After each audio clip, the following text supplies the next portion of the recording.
గోదావరికని కూరగాయల మార్కెట్ వ్యాపారుల ఆధ్వర్యంలో ఆదివారం పోచమ్మ బోనాలు ఘనంగా నిర్వహించారు. గోదావరికని కూరగాయల మార్కెట్ అధ్యక్షులు కలవేన సంపత ఆధ్వర్యంలో నిర్వహించిన బోనాల మహోత్సవంలో ముఖ్య అతిథిగా రామకొండ మేయర్ మహంకాళి స్వామి హాజరై మార్కెట్ వ్యాపారులతో కలిసి బోనాల వేడుకలో పాల్గొన్నాయి. జోగినీలు వ్యాపారులతో కలిసి బోనాల వేడుకలో స్టెప్పులు వేస్తూ అందరినీ ఉత్సాహపరిచారు. ఈ సందర్భంగా మేయర్ మాట్లాడుతూ ఆషాఢ మాసం సందర్భంగా గోదావరికని ప్రజలు బాగును కోరుతూ కూరగాయల మార్కెట్ వ్యాపారులు బోనాలను తీయడం శుభ పరిణామమని అన్నారు. ఆ అమ్మవారి ఆశీస్సులు ఈ ఊరి ప్రజలపై వ్యాపారులపై ఉండాలని కోరుకున్నారు. కూరగాయల మార్కెట్ వరకు బోనాల పండుగ ఘనంగా నిర్వహిస్తూ ఉన్నారు.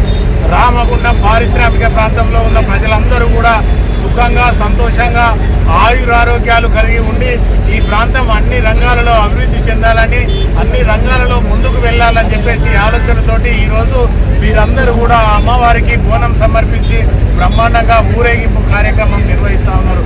ఇదంతా ఒక వెజిటేబుల్ మార్కెట్ కోసం కాదు, రామగుండంలో ఉన్న ప్రతి ప్రజలు కూడా పేదవాళ్ళు ధనికులు అనేది తేడా లేకుండా అందరూ కూడా సుఖంగా సంతోషంగా ఉండి ఈ ప్రాంతం ముందుకెళ్లే విధంగా ఆ దేవుడు అమ్మవారు ఆశీర్వదించాలనే ఆలోచనతోటి అమ్మవారికి ఘనంగా బోనం సమర్పించి ఈరోజు ఇంత పెద్ద కార్యక్రమం తీసుకున్న వెజిటేబుల్ మార్కెట్ అసోసియేషన్ సభ్యులకు, అక్కడ ఉన్న ప్రతి అక్క చెల్లెకు అన్న తమ్ములందరికీ కూడా బోనాల పండుగ శుభాకాంక్షలు తెలియ. అనంతరం మార్కెట్ వ్యాపారులు డీజే డప్పు చప్పులతో బోనాలతో మార్కెట్ వరకు తరలి వెళ్లారు.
ఈ కార్యక్రమంలో కాంగ్రెస్ పార్టీ నాయకులు తిప్పారపు శ్రీనివాస్, కార్పొరేటర్లు ముస్తఫా, గట్ల రమేష్, కూరగాయల మార్కెట్ ప్రధాన కార్యదర్శి ఎంఎస్ఆర్, వర్కింగ్ ప్రెసిడెంట్ గద్దల శశిభూషణ్, ఉపాధ్యక్షులు చిదురాల మురళి, కోశాధికారి జీవనపల్లి సతీష్, మార్కెట్ వ్యాపారులు పాల్గొన్నారు.